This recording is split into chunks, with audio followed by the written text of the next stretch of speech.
Hi, I'm Daryl Hart, a blogger who loves talking about financial gossip. Friend, have you noticed that U.S. economic data has collapsed recently? Originally, over 200,000 new jobs were reported added in May and June, but after revisions, it was found that only tens of thousands were actually added. In other words, 250,000 jobs vanished out of thin air. Who could handle a stock account that plummeted by 90%? Even more outrageously, Trump fired the director of the Bureau of Labor Statistics and publicly criticized him. This was seen as a complete loss of independence and market trust. The result is falling U.S. stocks in dollars and accelerating capital outflows into emerging markets. What's going on behind the scenes?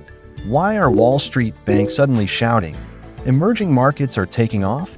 How can ordinary investors find opportunities in this chaotic landscape? Today, we'll break it all down and explain it clearly. First, let's address the controversy surrounding the recent employment data.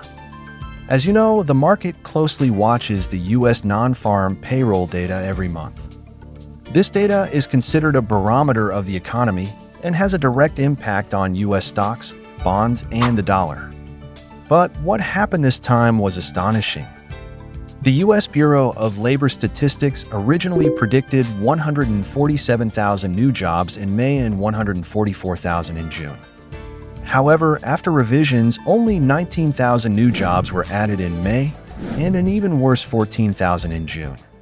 This represents a loss of 258,000 jobs in just 2 months. Typically, market expectations for such data fluctuate by tens of thousands.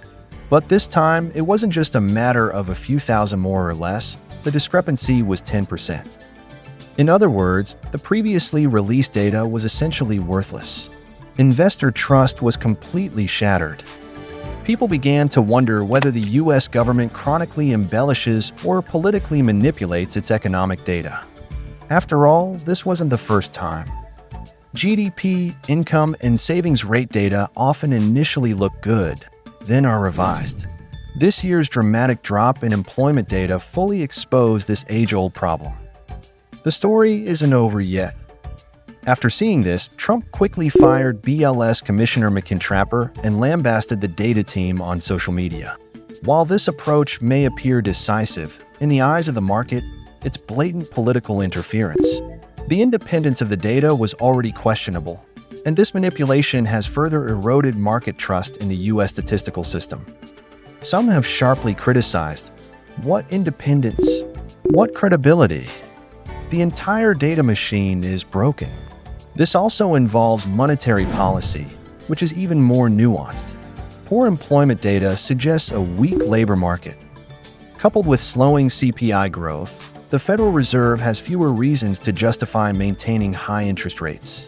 Markets are now widely betting on a September Fed rate cut, with the probability skyrocketing from 40% to over 80%. This suggests that cheap money may soon return. However, if the data itself is unreliable, then the policy reference is also questionable. We are entering a new era of uncertainty. Government statistics are no longer reliable. Central bank policies are changing rapidly. Financial markets are being impacted by unforeseeable forces. In times like these, you need more than just headlines, you need a clear plan. First, let's examine the market's reaction. The US dollar index plummeted. This is because people believe the US economy may be more fragile than expected and that the dollar has lost its appeal. US stocks fell unexpectedly. Rate cuts are usually positive for the stock market, but this time, the market didn't respond positively. This suggests that people are more concerned about the underlying crisis of confidence. Wall Street funds have quietly withdrawn from U.S. stocks and are pouring into emerging markets. Major banks, such as Morgan Stanley, have declared that emerging markets are at the beginning of a bull market. So, why is money pouring into emerging markets? There are 3 main reasons. First is valuation elasticity. Many U.S. stock sectors already have ridiculously high valuations. For example, many companies in the S&P 500 trade at price-to-earnings ratios exceeding 30, but their growth potential may not justify this level of valuation. In contrast, emerging market valuations are much lower overall, and there's room for growth. Second, there's the capital switching effect. As the appeal of the US dollar and US stocks declines, capital naturally seeks new destinations. Emerging markets are the most direct alternative. Large capital, in particular, requires large, liquid markets. Third, there's policy resonance. The policy environment in many emerging market countries is improving with looser monetary policies and increased industry support. Coupled with a demographic dividend and the trend of industrial upgrading, the outlook is relatively clear. These three factors have made emerging markets a safe haven for capital. Now, let's look at which emerging markets are particularly noteworthy. First, India. Its technology and consumer sectors are particularly promising. Internet penetration continues to rise rapidly, and manufacturing policies are gradually taking hold.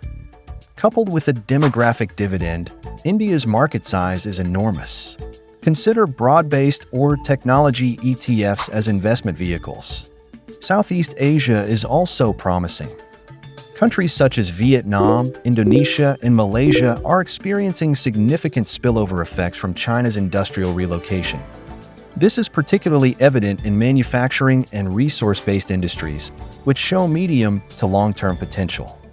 Indonesia's nickel mining and electric vehicle supply chains are prime examples of this. Then there's Latin America.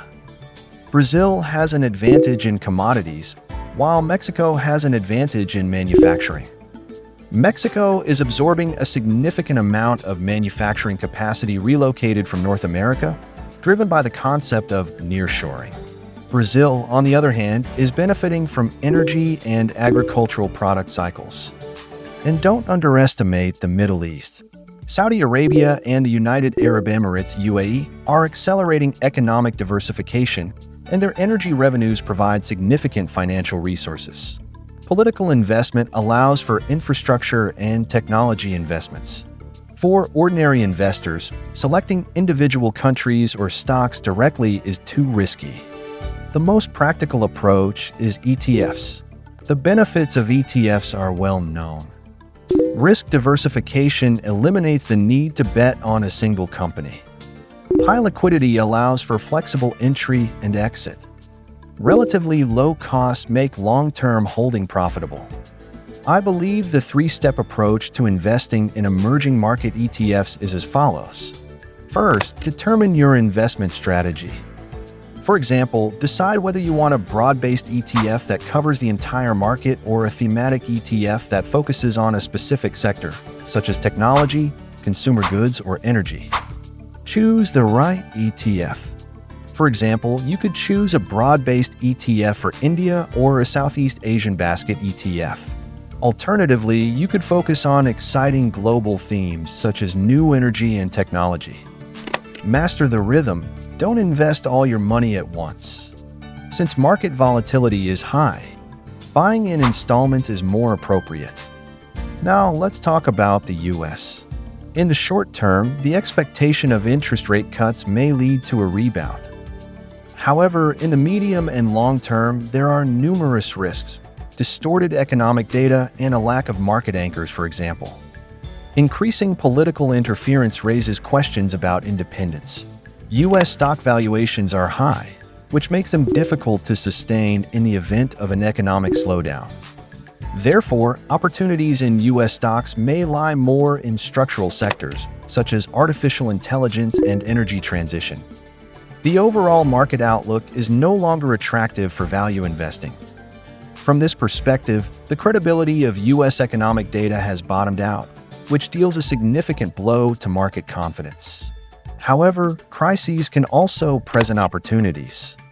U.S. stocks. In the short term, interest rate cuts may provide some support, but structural risks are significant, so heavy investments are not advisable. Emerging markets. Low valuations, capital inflows, and clear expectations could lead to an upswing. Investment strategy.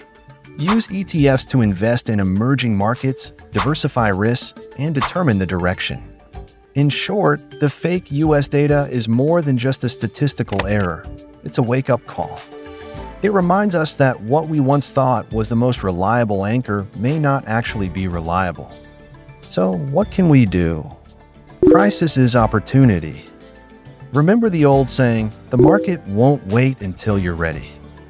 Now is a good time to rebalance your positions. You can either panic and sell at a loss during the next wave of volatility or position yourself well in advance. While others panic, you'll already be reaping the rewards. Alright, that's all for today. If you have a significant stake in US stocks, consider using this volatility to gradually shift some of your holdings to emerging markets with real growth potential and reasonable valuations. After all, investing is about following the trend, not fighting the market. If you found this helpful, don't forget to give it a thumbs up. It really helps the channel. And of course, make sure to subscribe and turn on the notification bell so you won't miss my upcoming insights on the markets and investment strategies. I'd also love to hear your thoughts. Where do you think the market is headed next? Share your ideas in the comments. Let's learn and grow together. Thanks so much for watching, and I'll see you in the next one.